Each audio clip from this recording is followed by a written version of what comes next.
The frontal lobe, what is it and how can it help us achieve our goals and help with the WPS movement? I'm Brook Heilman of Views of the World, and I live in the state of Ohio in the United States. Well, here's some context before we jump right in. If you're not sure what the frontal lobe is, it is a part of our neocortex, the newest section of our brain, and is located at the front of our brain, up here, hence its name, frontal lobe. It serves as our control center, filtering out interference, focusing our attention, and quieting our sensory input centers, such as hearing, sight, and touch. It is considered a control center and is capable of an array of tasks because it is interconnected with all other areas and regions of our brain. I find it fascinating, and you might too, that this very small portion of our brain controls the rest of our brain, and technically our body as well. That's something to think about, right? They don't usually teach you that in school, do they? But I think most importantly, though, is that the frontal lobe is responsible for our conscious, willful, purposeful, intentional choices and actions that we make all of the time. To put this simply, it is responsible for our free will. However, when we make decisions based on how we emotionally feel, we are living based on what the environment dictates to our body. We aren't expressing true free will. Here's the good part, though. The frontal lobe allows us to use our free will to think greater than how we feel. Here's an example. Think of a dog. This dog feels hungry, so it goes and finds some food. But here's the catch. This food is your dinner. I smell trouble. It eats the food anyway, though, because it feels hungry. Its frontal lobe doesn't have the same capacity as ours to use its free will to think past the body's feeling and recognize there could be consequences to its feeling-driven actions, and that there could have been other possibilities to get food. Now, did you know that our brain processes about 400 billion bits of data every second? However, we are only conscious of about 2,000 of them. To put this into perspective of how big billions are compared to thousands or even little bits, let's think of a beach. So the huge whole expanse of the beach are what represents billion. And then think of how tiny 1 grain of sand is. And then if we have a handful of sand, or we have a sand castle that we're building, that will represent the 2,000 bits. Those are really big size differences, aren't they? We're only focusing on a little small portion of the beach, even though our brain is taking care of the huge expanse of data on that beach, the billions. These 2,000 bits are our conscious daily thoughts and concerns, which usually deal with our body and how we feel. So, who's in charge here? I thought it was supposed to be the brain, but it is appearing to be the body. We may process 400 billion bits of data, but our frontal lobe gives us the free will to actively select what data we choose to put our attention on and for how long. So bring this back to my example of the beach. We choose which handful of sand or which sand castle on that beach, where we place our attention on that beach, and how long we stay there and keep our focus there. So we're not always paying attention to the full beach, but we can choose where on that beach or what data on that beach we pay attention to, and then for how long. Maybe then reality exists where we choose to put our attention. For example, we can go back to a memory and focus our attention on it so much that we essentially relive it. The only thing real to us are those thoughts. So, if where we place our attention becomes our reality, then maybe we create our own reality, either consciously or unconsciously. Maybe we should become aware of and observe where we put our attention and concentration then. Now, what if you made decisions based on memories or what you already know? Are you actually using the frontal lobe and your free will? The answer is no. Why though? because it takes very little brain activity to pick the familiar and routine situations. However, when we think and make decisions that are new and not based on memory, then we are using the frontal lobe. So, ask yourself this: are you making decisions based on your free will or on what you already know? Okay, so besides free will, the frontal lobes are the site of our critical thinking and invention. It permits us to learn from an experience and then decide what to do differently next time. This is how the frontal lobes really separate us from other species, because in situations we can adapt and learn from our mistakes and then make immediate changes through our thoughts and actions, instead of having to wait generations to adapt like other species do. So, this is why failure, although uncomfortable, like really, who wants to fail at something? It doesn't feel good. But it is good for us because it lets us learn how to do it better next time. If we didn't fail, we wouldn't learn better or different ways of doing things. But hear me out, I'm not a master at this yet either. I still struggle with wanting to do things perfectly, and then I stress myself out when they don't go how I wanted them to. I'm still a work in progress, just like you. Here's the fun part though. When we make up our mind and resolve to do, be, or even have something, regardless of our present circumstances, such as how long it will take to accomplish, what's happening in the environment, or how our body feels, we spark the frontal lobes into action. The only thing real and that matters to us are those thoughts. I want to share a personal example that I believe could be a step in the right direction of using our frontal lobe to accomplish whatever we want and dream of. And in the case of this event, helping to move towards global unity, healing, youth empowerment, etc. So here's my story. A friend of mine showed me a really cool sweatshirt from one of our favorite movies. I found it online and saw that it was in stock at our local mall. So I went there to look at it because why not?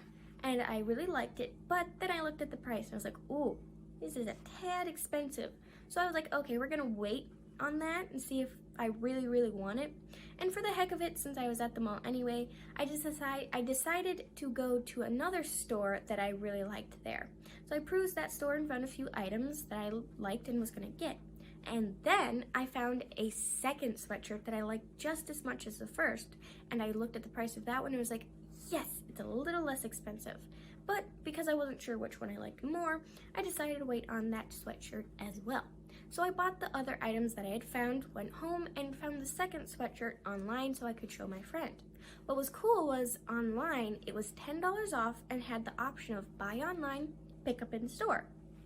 So I was going to do that, but for some reason, it wouldn't let me pick the size that I knew I had seen in the store. It's like, okay, well, I guess I'll just go back and say I'd like this option, but it won't let me pick the size. And it was too late to go back that day, so I was going to go the next day. So I woke up the next morning, looked online, and the $10 off was gone. I was not happy. I was like, I didn't see any timer saying this was ending, this offer was ending. So I made up my mind that somehow I was going to get that second sweatshirt for that $10 off.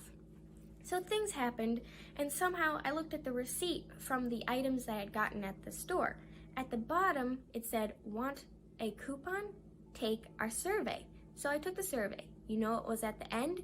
$10 off your purchase. Now, isn't that cool?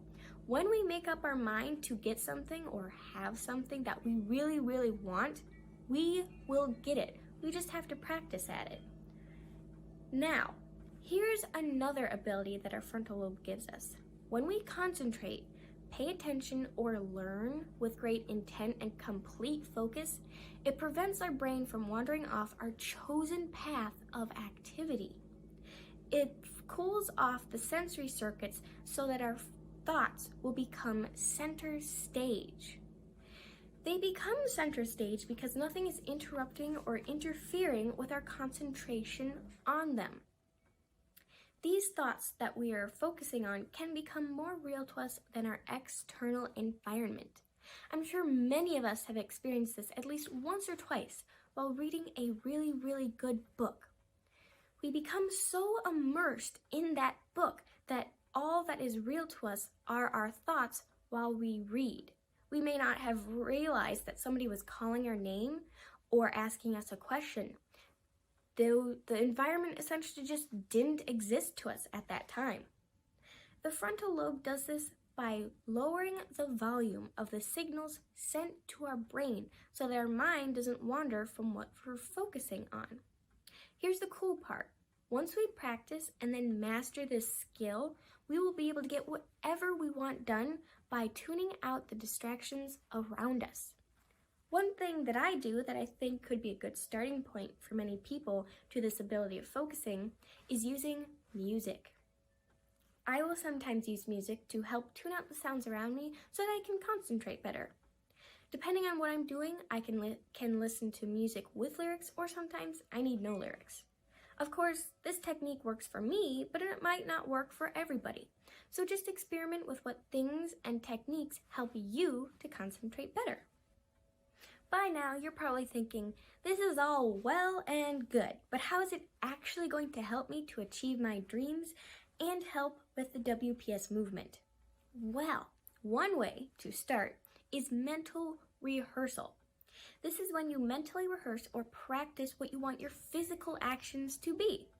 You can even imagine the exact scenario or scene that you want and then plan what your physical actions will be in it. You can do this for various lengths of time and repeat it until you have almost mastered that scenario. When first starting out, it is a good idea to do your rehearsals in quiet places with few distractions, at least until you become better at tuning out those distractions while you are rehearsing. Let's do this fun little hand exercise that I think will help demonstrate and explain what this process is and why it works. Let's start with our dominant hand. For me, it's my right hand. So take your thumb and put it to your pointer finger, then thumb to ring, thumb to middle, thumb to pinky. Do that a few times and see how fast you can do it without messing up. How well did you do? Did you do pretty good? Well, here's where I'm going to mix it up a little bit, add a little spice to it. Now we're going to do that same movement but on our non-dominant hand. However, we're not doing it physically first. We're going to mentally rehearse or imagine doing that movement on our non-dominant hand in our head, and then we're going to do it physically. So close your eyes and mentally picture your non-dominant hand and do the same movement. So thumb to pointer, thumb to ring, thumb to middle, thumb to pinky. Do that a few times and I'll give you some time until you think you have it pretty well done on your non-dominant hand. Okay, open your eyes. Now let's do it physically on our non-dominant hand. So do the same movement. So, how well did you do? Did you do pretty good? Now you're probably asking yourself, why did this work? Why is mental rehearsal effective? Mental rehearsal is effective because our body doesn't know the difference between mental and physical effort. As we are mentally rehearsing that action, we are firing and wiring the neural networks related to that action and making new connections. These networks are now essentially warmed up and ready for when the action happens physically. Now, everything probably won't go exactly as you imagine, which is fine, as long as you stick as close to what you imagined or created while in your mental rehearsal. You now have a cool new technique to try out, don't you? So, what did we learn again? We learned that if we can practice and then master using the frontal lobe, by in part using mental rehearsal, we can take back control of our free will from our body, choose where we place our attention, and therefore create our own reality. Use our free will to pick the new and not the familiar. Learn from our failures and become more adaptable. Become better at focusing and tuning out distractions, and make up our mind to create whatever we want. We can and will become the masters of our life and our futures. I hope you enjoyed this information. Thank you for listening.